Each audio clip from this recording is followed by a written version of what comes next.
Mark Blyth is a professor of international political economy at Brown University.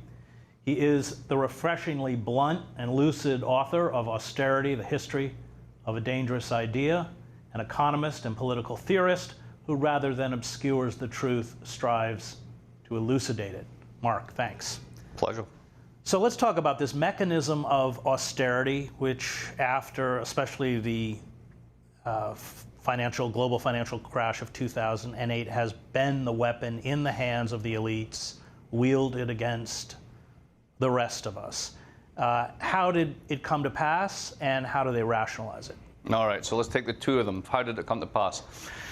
Well-known fact now that private credit growth before the crisis, 10 years before, very, very high, in a way that hadn't been historically, right throughout all the developed countries. Possible exception of places like Italy, right? But that's where it goes.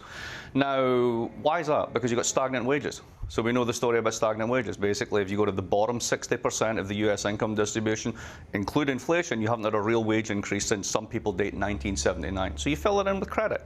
All right? So what's this doing? It's adding leverage to bank balance sheets, all this sort of stuff. It's all good so long as the music keeps going. The music stops when the mortgages start to default.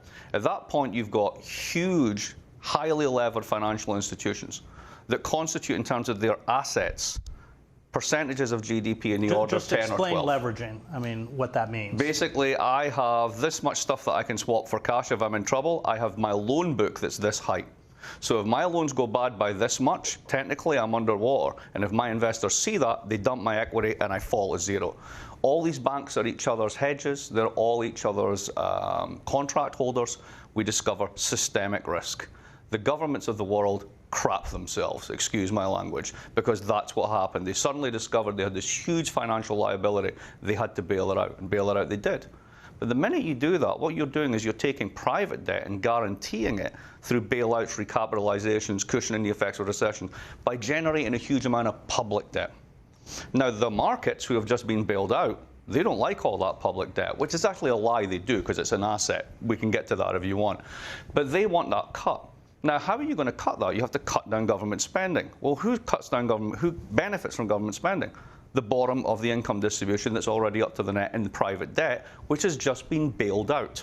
So I like to call this, in the language of finance, a class-specific put option. And in your book, you talk about why the elites cannot be honest about what they're doing. Absolutely. And give us the arguments that they use and why they're completely specious. All right, first one, we've all got to tighten our belts. Right. There's too much debt, right? Fine. As I put it in the book, the minute we're all wearing the same trousers, I'll tighten my belt. Some people's trousers are way bigger. Second one is people confuse debt and what a debt is. It's not just this bad thing. Debt on the private side or the public side is an asset.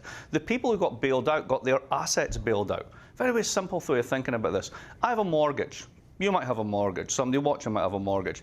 That to a bank is a liability. They don't want your house. They want the income stream coming from it.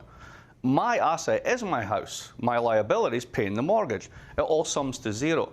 When you bail out the assets of a bank, you're bailing out the assets and incomes of the top 20% of the income distribution, particularly those of the very top.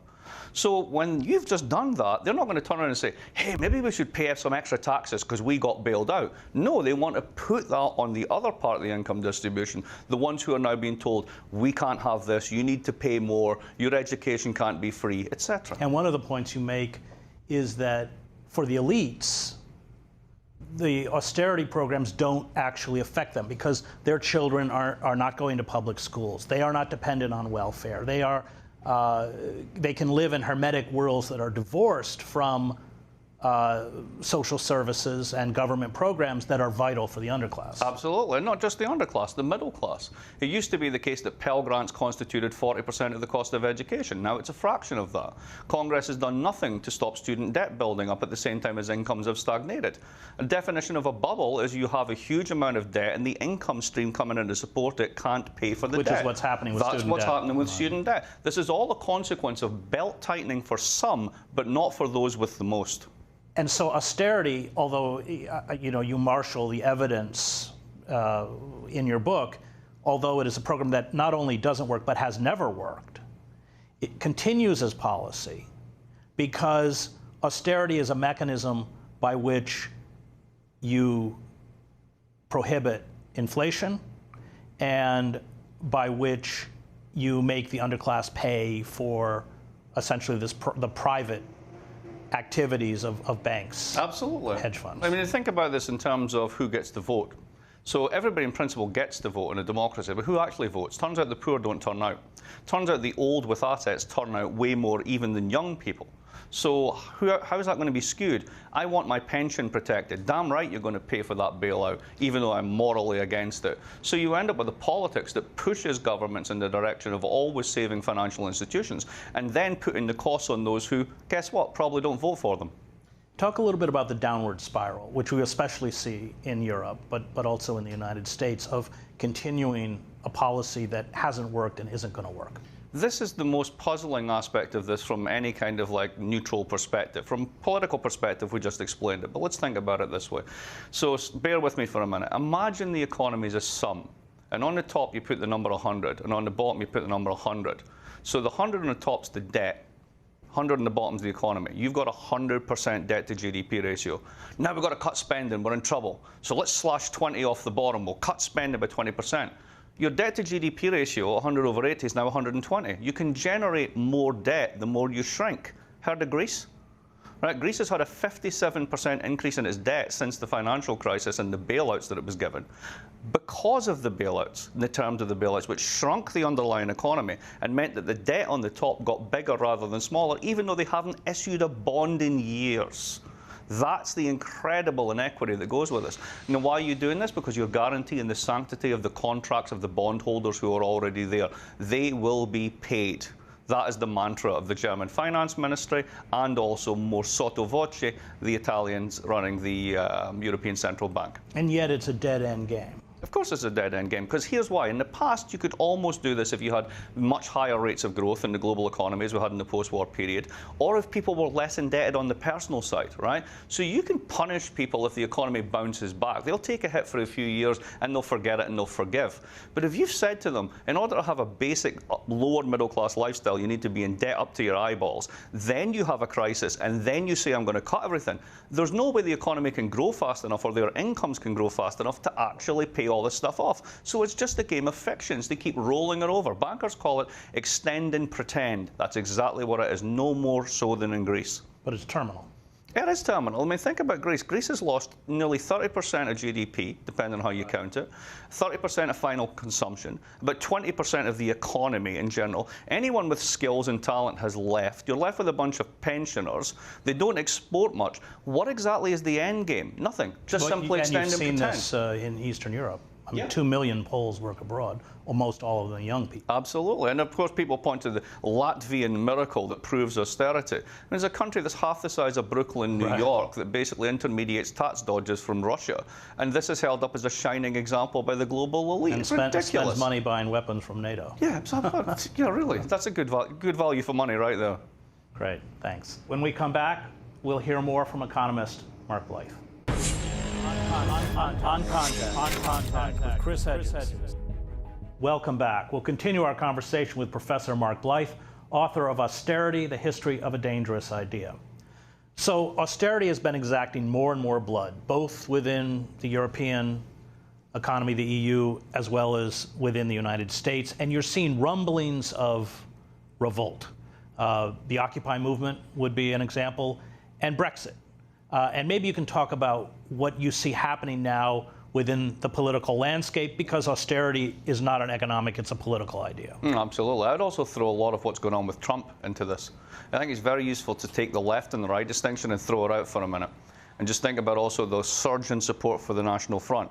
Is it because France is in France? In France. Is France constituted 34% by racists? I don't know, but I don't think so, right? So what's going on with this whole thing?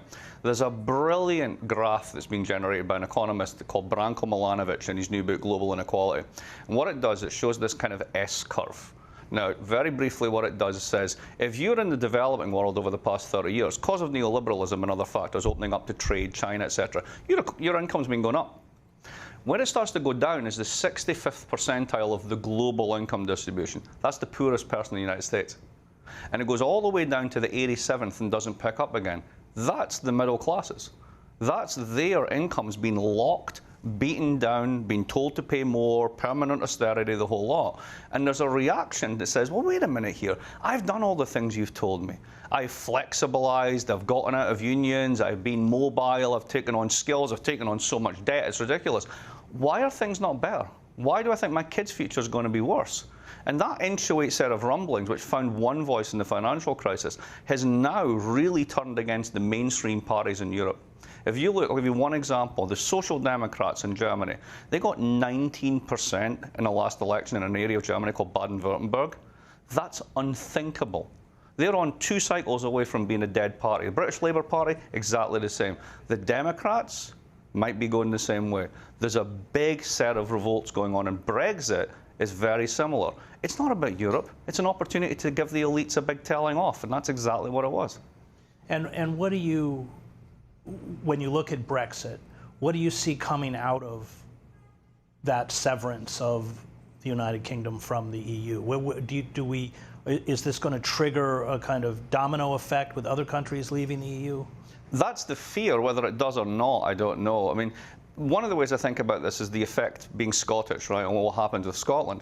So Scotland's now in a wonderfully peculiar position. Having said they didn't want independence in a referendum a couple of years back, they voted 62% to stay in the EU, while Britain said 52% were out. And the north of England, paradoxically, that bit which still does manufacturing, for example, Nissan cars, and is dependent on access to the European market, they voted 61% to get out. Now, what's Scotland going to do in this one? Should they try and get out? Well, if they do, they have to join the euro. And the euro is way more punishing and way more brutal in terms of austerity than being in Britain. So do you leave NATO? They said they wanted to leave NATO. Really, where are the Brits going to park their nukes? Do you think they're going to take that one lying down? Which are in Scotland, not in Great Britain. There's nowhere else in Britain to put them. So all of these geopolitical consequences, long term, are tied into it, right? Now, in the short term, what does it actually mean? They don't know. My favourite tweet when Brexit happened was somebody put up, Merkel, what do you want? May, Brexit means Brexit. Merkel, you've no idea what you want. Correct, right? And that's where they are, because the elites didn't want this, but now they're stuck with it, because that's the thing about democracy. Unless you really are just making a fake of it, you kind of have to do what the people want. And now they're trying to figure out what that actually means. But what are the consequences of that, do you think? It could go in multiple ways. At the end of the day, Europe is still the most integrated trading area on the planet. The Brits are not in the euro, so they don't have the severance costs of doing that, redenomination, really complex. They're still a huge financial power, right, a neoliberal powerhouse. All of that's going to continue. So is it going to be like catastrophic? Also, is it in the interest of Europe to really punish Britain? No, because that will hurt themselves, because they're so tightly bound. So to me, over the short term, we're looking for a lot of kind of volatility, as they say in markets, which might not be there. It's only when they've really decided what they're going to do that we'll know what it means. And that's getting kicked further and further out, because they don't want to deal with it. Well, you always talk in the book about kicking the can further down the road, that they're not dealing with the crisis, they're just delaying the inevitability of the crisis. What does the crisis look like? I mean, we see the tremors of it now. The crisis in the long run is when governing elites in democracies basically give up on giving any notion of hope as a message, which is what's happened, right? Then why should we vote for them? Why shouldn't we listen to the voices of opposition, regardless of they're populist or left or right or whatever? And what we're seeing, as I said earlier, is this collapse in support, particularly for the traditional centre-left. Your New Labour, gone. That's finished. The SPD, gone. They're almost dead. Great example, the Swedish Social Democrats. These guys ran the country for 44 years, continually. You could put up a dead dog with a red rosette in Södermalm and you would get elected with 50,000 majority. Now they have to govern in coalition with a bunch of basically racists. Everything's changed, and the elites are just beginning to figure this out. But here's the big problem. They refuse to take responsibility for it. There's no notion that the actions that they have undertaken as policies over the past 30 years. Party. Exactly. But and what you've seen on the outer reaches of the EU in countries like Hungary and Poland is the rise of proto-fascism. Absolutely. Authoritarianism. At its base, authoritarianism in this way, let's not say fascism, because people generally think Nazis, right? Genocidal Nazis. We're not talking about that. We're talking about something equally ugly, right? The notion that protection starts at home And in order to do that, you have to define what home is and who belongs in the home. And that's what all these regimes have in common. And if we think that this is purely a trait of, the Hungarians, etc., remember that when he was on the way out, that famous line by then British Prime Minister Gordon Brown, British jobs for British workers. That could have been said by a populist anywhere. So when the rubber hits the road, to use a more polite expression than the one that I had in my mind, these guys tend to go for that type of politics which becomes authoritarian. What you're just seeing in the Eastern European space is just a much more advanced version of it. Well, you're watching it in the United States, as you pointed out. You're watching it in France. You're seeing tremors of this in Italy. The Italian financial system is not in good shape. Extremely fragile. Is this engine of austerity pushing us towards a form of authoritarian despotism? It's not just austerity. Let's say austerity is kind of the catalyst and the accelerant. Let's think about how we got here in the long run. Go back to your first question, right? You go back to the 1970s, very interesting world. Labour's share of national income was never higher. Profits were at an all-time low. Inflation was high. Parliaments were strong. Nobody had ever heard of a central banker. 30 years later, it's the complete opposite. So the reaction that produced neoliberalism, the 70s, stagflation, all this, the rise of the business class running politics, has produced a world in which interest rates are on the floor, inflation's practically negative, growth is on the floor. How long can you sustain that and expect people to pay for debts that they themselves didn't accumulate? While you have zombie banks, especially in Germany, and you have the games of speculation, the casino capitalism, all of which there has to be ramifications of this. Well, they will be shielded against it in terms of its juridical consequences. They will, but we won't. But we won't, exactly. The notion of another financial crisis coming, that one I'm sceptical of, in the sense that if you go inside these institutions, the one complaint they all have is now they've got 5 compliance managers for every deal. We've shut them down on a micro level. They're no longer as profitable as they were. That's okay, but the next trick is, how do you get growth going again? How do you get jobs and opportunity going again? If you're closing down the casino economy, what's next? I don't see any of the mainstream leaders having a good answer to that. Well, let's talk about the mainstream leaders, both within the Democratic and Republican establishments, because they cling to the mantra of austerity, despite the fact that it hasn't worked. Do you think that they're just cynical and it's self-interest, or do you think that they're stupid? I think that within the Democrats, there is actually a distinction to be made. There's people such as Paul Krugman, for example, who has never thought this was a good idea. There are people who have flip-flopped on the issue over time. You can find anyone you want. They understand at the end of the day that if everybody tries to save at once, the only thing that can happen is the economy will shrink. They're just a little bit more cognizant of the fact that their constituency might get hurt. And that's why they're a little bit more proactive against it. The Republicans have no such shame. They're just straight out for it because somebody else pays for the damage. So within that, there's a little bit of room for wiggle, but essentially, no, there's not much room for new policies.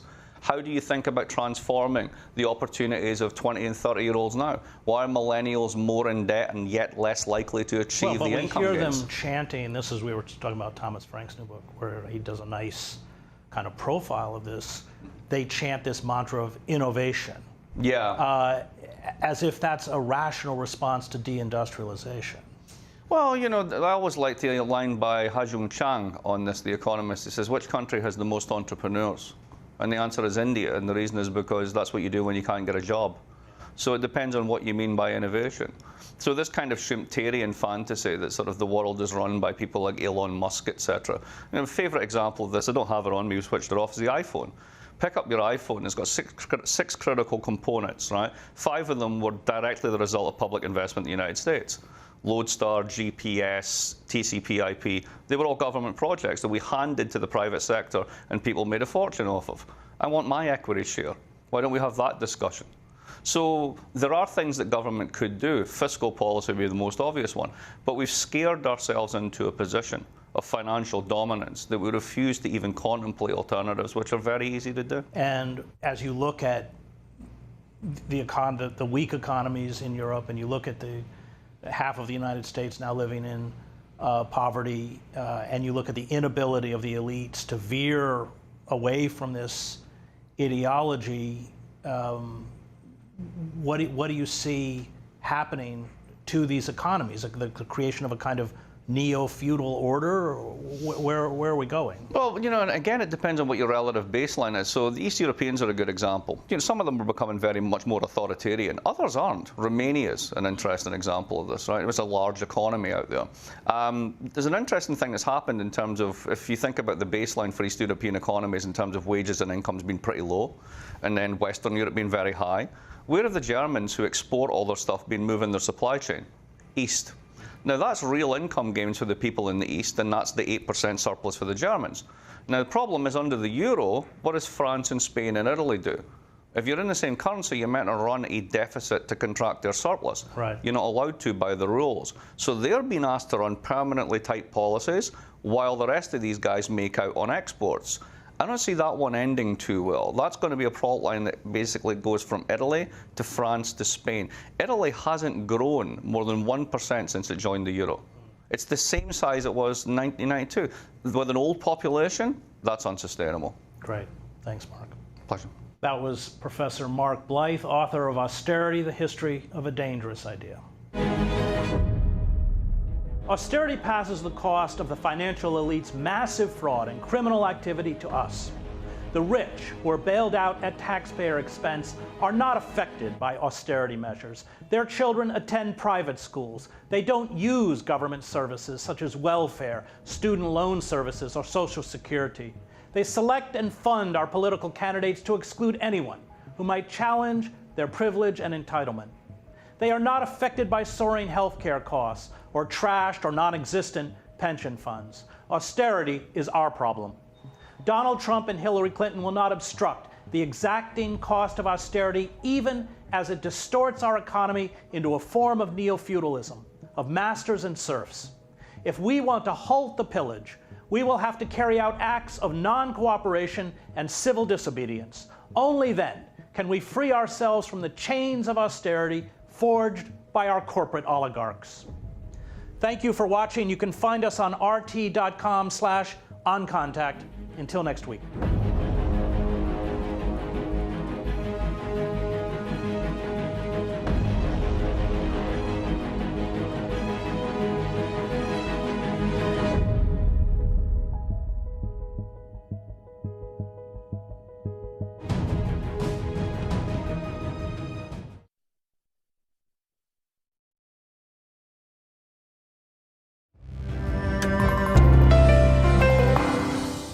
Well, it's a real pleasure to be here again, and especially to talk about this topic, which I think is extraordinarily important.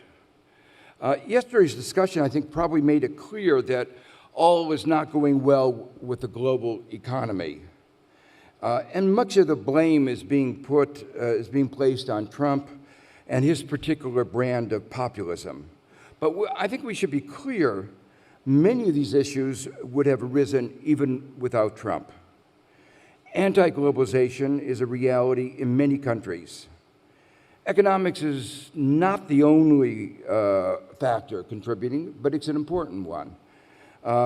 And I think we have to understand some of the reasons that economics has not been working well.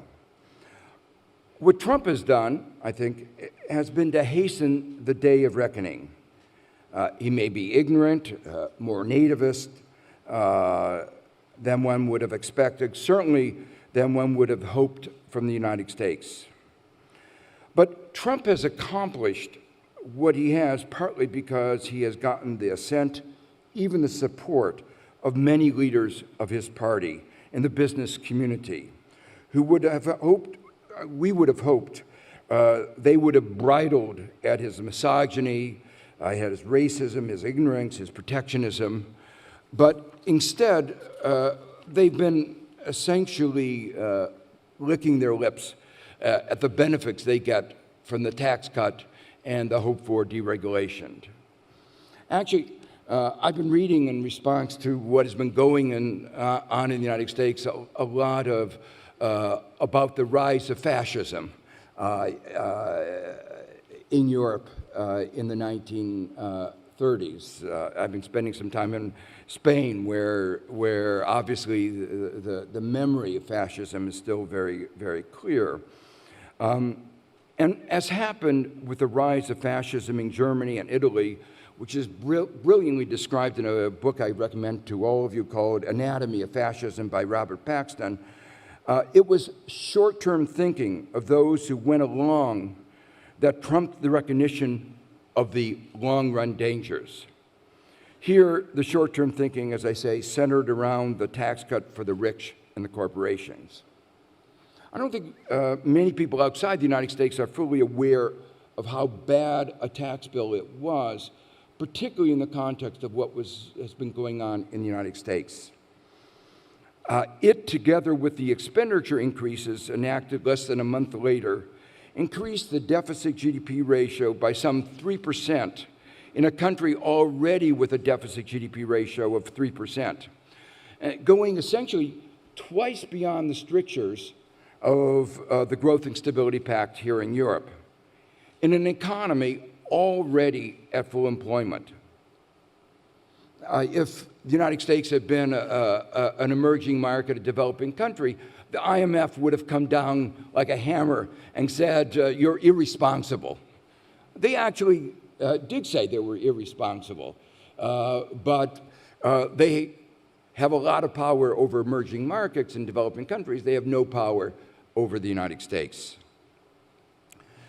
It was not a reform. Reform is about simplification and closing loopholes. This actually made the tax code more complex and opened up new loopholes, even eliminating the minimum income tax. And it's so complex that many of the guidelines have not yet been written.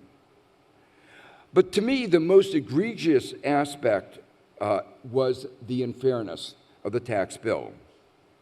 When fully implemented, it will raise taxes on a majority, I'd say, a majority of those in the second, third, and fourth quintile. In other words, the vast middle class saw a tax increase. But it was a tax increase to finance a tax cut for large corporations and for the billionaires. And this in a country where average income in the bottom, actually 90%, has been stagnating, while the incomes in the top 1%, I'm sure most of you are enjoying part of that 1%, the incomes of the top 1% have been soaring. United States is the country with the highest level of inequality among the advanced countries in the world, and this is just going to make it worse. The discontent which I've just which is seen so clearly in the Republican primaries and the Trump rallies is no surprise. And some of you may not have followed some of the statistics, but let me just give you a couple of them that encapsulate what is going on. The median income, adjusted for inflation, of a full-time male worker, and the people who have a full-time job are the lucky ones. The median income of a full-time male worker in the United States is at the same level that it was 42 years ago. So it's essentially 2 generations of stagnation. And this in a country which talks about every generation being better than the past. You're caught in this trap for the majority of working Americans of stagnation. Actually, at the bottom, things are worse. The real wages at the bottom, again, adjusted for inflation, are the same as they were 60 years ago. You know, when I give this kind of talk in China, they find they can't believe this because 60 years ago, their income per capita was $150. The vast majority of people in China were living in absolute poverty. And in the space of time where American incomes, 60 years, have stagnated, their incomes have increased enormously. Inequalities in wealth and health are even larger than the inequalities in income. 3 Americans have as much wealth as the bottom 50%. 3 people have as much wealth as the bottom 170 million people, which is both testimony to how much wealth there is at the top and how little wealth there is at the bottom. At the bottom, the savings, the liquidity of most American families is so low that if their car breaks down, they don't have the resources to deal with it, and they can't get to their job, and a downward spiral results. The United States is the only advanced country that doesn't recognize the basic right to access to health. I was at a lecture that President Sarkozy gave at Columbia University in the discussion of Obamacare, and he was asked a question about the enactment of Obamacare. And, it's a politically sensitive topic, but I think he managed it well. He smiled and he said, basically, he doesn't understand the United States.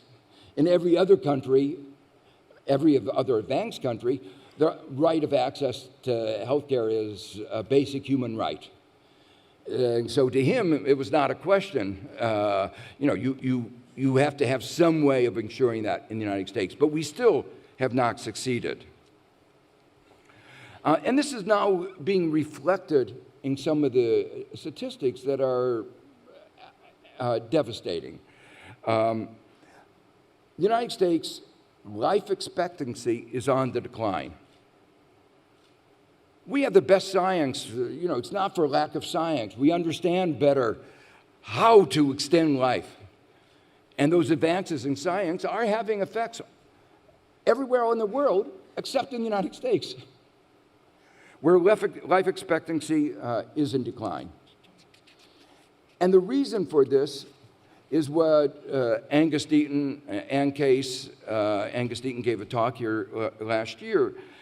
They describe as deaths of despair, suicide, drug overdose, alcoholism. Vast numbers of Americans are giving up hope. And that is a sign of a country that is not functioning well. Yet this tax bill will actually result in 13 million more Americans not having health insurance, worsening the matters. I'm sure all of you have heard of the concept of the American dream, the fact that anybody can make it. And you read newspaper articles of people who've made it from the bottom to the top. The reason newspapers write about it is because it's unusual. It doesn't happen very often. Newspapers don't write about dogs biting people, but they do write about people biting dogs. Well, the life prospects of a young American are more dependent on the income and education of his parents than in almost any of the other advanced countries. The American dream is really a myth. I tell my students there's one key decision you have to make, one key choice you have to make, and that is choosing the right parents. And if you mess up that decision, the game is over. It's not quite that bad, but it sort of encapsulates where America is going. It was short-term thinking that led to the passage of this bill. It worsened the key problems facing the country: inequality, health, the deficit, the debt. While America has not been going through the demographic transition as fast as Europe, it is happening with familiar long-term budgetary consequences. But rather than addressing these issues, it added to the woes. The question you may ask, what are the defense? It will lead to growth more than offsetting the costs. Of course, we heard that before in 1981 when Reagan put forward the idea of supply-side economics. It didn't work then, and it is even less likely to do so now. It will result in a bigger deficit, bigger debt, slower growth, more inequality. In fact, a detailed look at the macro and microeconomics suggests it will decrease economic growth. Because the economy is already at full employment, interest rates will have to increase, slowing investment, from what it otherwise would have been. Because the economy already has a shortfall between national investment and savings, it will force more borrowing, more foreign indebtedness, and as we all know, Trump focuses on the trade deficit, and this will reinforce his protectionist rhetoric. The bill taxes the more dynamic sectors and dynamic parts of the economy. No country ever sustained growth on the basis of real estate speculation, but it advantages real estate. For the first time ever, though, rather than helping our major research universities, the bill actually taxes our research universities like Harvard and Princeton. I regret to say that America's financial sector has played a pivotal role in this short-term thinking. It's not just that they have supported the tax bill. They supported deregulation, stripping away the protections from another crisis, but the mindset of the financial sector, the quarterly returns, the focus on tomorrow, has had an effect on our entire society and every part of our economy. Long-term sustainable growth has to be based on long-term responsible finance. Finance is enormously influential in our political decisions, and the stances taken naturally affect the outcomes. In the remainder of the talk, I will focus on 4 areas where more long-term responsible finance is needed, and the support of the financial community, I think, is critical, essential, in the enactment of the requisite supportive policy. All of these are related to sustainability. We cannot have economies that are successful in the long run unless growth is politically, socially, economically, and environmentally sustainable. Currently, the trajectory we are on is none of these. So let me begin with inequality. Inequality is obviously a moral issue, but it's also an economic and political issue. Societies with more inequality have slower growth and more volatile growth. This is a major change in perspective. It used to be we thought that if you want more equality, you would have to give up on growth.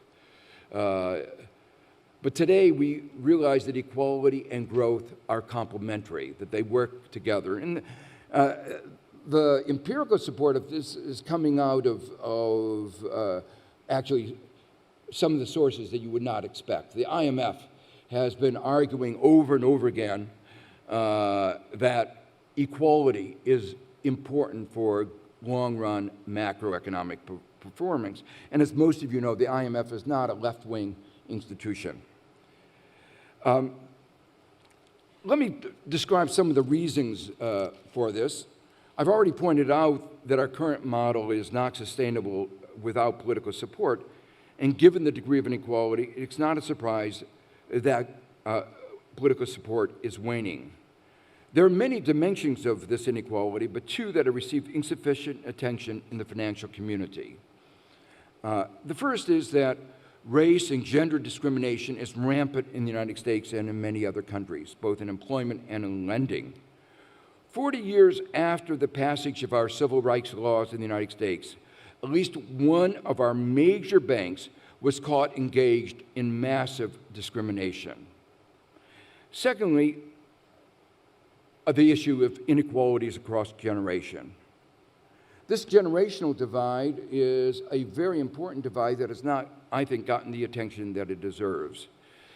Young people today are having a hard time entering the market. Those of you who have children in their 20s know that there are a good chance they're living at home with you.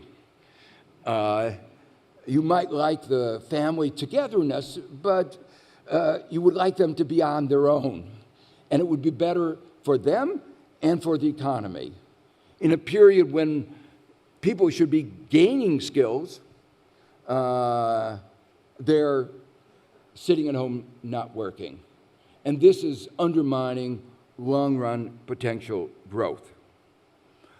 One of the problems is that young people are finding it difficult to get access to the homes. Mortgages are not available in a way that they should be. And I'll come back, hopefully, if I have time to talk about that. It's also showing up in some of the data, again, particularly in the United States, the fraction of firms in the United States that are new and are headed by young people is on decline. So we like to think of our economy as being a very dynamic economy with new people entering, creating new firms, making it a dynamic economy.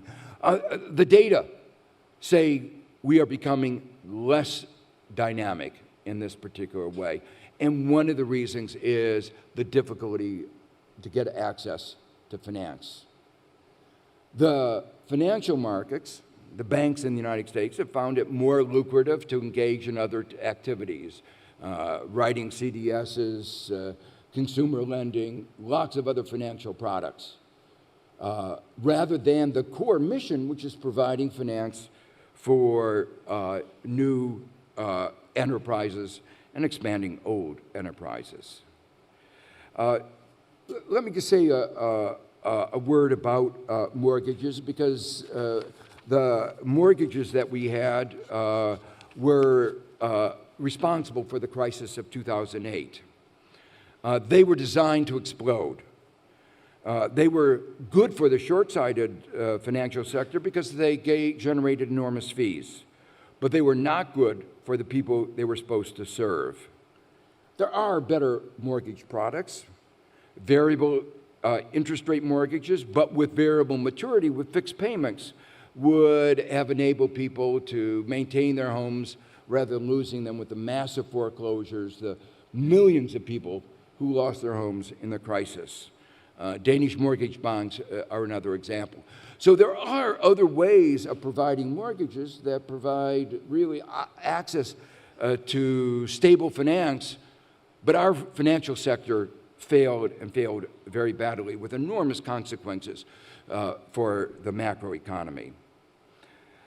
At the other end of the age of the lifespan is retirement. And as I mentioned before, more and more people are going to be, a larger fraction of the population is going to be in retirement. People are living longer. There are macroeconomic problems, macroeconomic issues. I think we have to do a better job of making our labor market more flexible and our macroeconomics more flexible so that we can absorb, enable people to stay on in the labor force. But an essential part of policy has to be focused on providing better, not smaller, pension schemes. The major insight of behavioral finance is that individuals are not good at making savings and risk decisions. The standard rationality-based model is, to put it bluntly, just wrong. Not only may individuals not save enough, they are subject to being preyed upon. And we saw that so clearly in the run-up to the financial crisis. What has happened in the United States is perhaps extreme, but worth noting. This financial sector has strongly opposed laws imposing financial standards with an absence of conflicts of interest. Unwary workers are being fleeced of tens of billions of dollars a year. More than fiduciary standards are needed, but the fact is that our financial sector opposed even this minimal fiduciary standard. We need better products to help manage better the risks that individuals face. There's been a shift of risk towards individuals, but reality is that they have neither the resources nor the knowledge to manage this risk well. The financial sector, with the help of government, has to do more. The government is responsible for managing the economy well, and if the market can't provide insurance at reasonable terms against inflation, the government should. Inflation may not be the problem today, but we should be thinking of possibilities decades into the future. And what happened in Chile in the crisis, Chile is a country that privatized insurance, public pension schemes, and it was a disaster in the 2008 crisis. And it should be an important warning for going forward. The third issue I want to talk about is climate risk. Climate change represents, I think, an existential risk to the planet. There's an old joke about two planets going past each other up in the sky, and one of the planets had a big frown, and the other planet said to it, "What's your problem? Why you look so unhappy?" And the planet with the big frown answered, basically, climate change, people aren't managing it well, we don't know where it's going. So the answer in short was people. And the other planet said, don't worry, it won't last long. So the fact is, it's a joke, but it's not really a joke. But climate change represents a very big financial risk. Asset values almost surely have not included the consequences of a large change in the price of carbon. And the question is not if there's going to be a large change in the price of carbon, the question is only when. I did a report with Laura Stern, who gave a talk a couple of years ago here.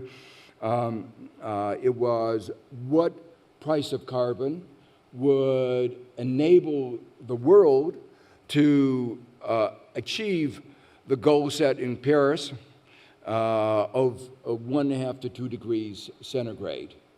And the answer we came up with is around 100 euros a ton. The good news was that it was a number that would not undermine the viability of the economy. The bad news is it's a lot higher than where the world is today. And when we move to that $100 a ton price, which I think, as I say, is inevitable, it will have large consequences. Interdependence means that the full effects will reverberate all across the economy, not just in the oil sector, coal sector, but it will have consequences everywhere. Responsible accounting means calculating and acknowledging the magnitude of the risk. Responsible lending and investing means helping the economy respond, not aiding and abetting the demise of the planet by lending to carbon, but supporting green investments. Some argue the private sector should only be concerned with economic returns, not social returns. But responsible investment means taking into account issues of risk, and that means what if? And one of the major risks is this change in the price of carbon, which I think is inevitable. It will be a big deal when it happens. And so the good news is that today more and more firms are beginning to take account of at least the direct carbon costs. Some firms are actually engaging in carbon pricing, and there have been many, many important advances. I don't have time to talk about all of them, but maybe in the question period we can. There's been a major change in perspective, beginning with the Paris meeting, where I think it created a momentum, a realization that we will be moving towards a world with high carbon costs. But there are a number of other major changes, new benchmarks, where you have indices which are green indices that firms, that mutual funds and managers of funds can benchmark their performance against. There are new financial products that enable lending, green bonds, an example, lending without, while stripping out, say, emerging market risk. And there are new institutions like the new development bank of the BRICS, which is focusing explicitly on carbon lending. Nick Stern and I worked very hard to create that institution. Let me finally mention using the power of money for long-run growth. All of what I've talked about is related to the challenge posed by sustainable economic growth. But the problem, there's a particular problem facing the world today. There are many long-term investors, many of you in this room, sovereign wealth funds, pension funds. There are many long-term investments. There are these huge needs for infrastructure, for retrofitting the economy, for climate change. But in between has stood short-sighted financial markets, focusing on quarterly returns and encouraging others to do likewise. The financial sector has long been thought of as an intermediary. It has to reinvent itself as a long-term, sustainable intermediary, working with other long-term institutions like development banks to devise financial products suitable for the risk profiles of different categories of investors. So let me conclude. No country can do well without a vibrant financial sector. Much of the attention in the aftermath of the 2008 crisis was focusing on preventing financial sector from doing harm to the rest of society through excess risk-taking, through predatory lending, through market manipulation, through insider trading, all these kinds of harms. That's what the focus of regulation has been. But what we really should be focusing on is how to make sure that the financial sector does what it's supposed to do, what no one else can do, and that is provide finance in a sustainable way, in a responsible way, to ensure long-term stable growth. This entails ensuring that there are access to funds on a non-discriminatory basis for young people. It includes all the things I've talked about, well-designed mortgage products, well-designed retirement products. So that's the relationship to the customer. And then in terms of where they use the funds, making sure they're going towards long-term investments, to investments, green investments, to protect the planet. The good news, and what I find so encouraging, is that this issue, long-term responsible financial investment, has now moved to the top of the agenda.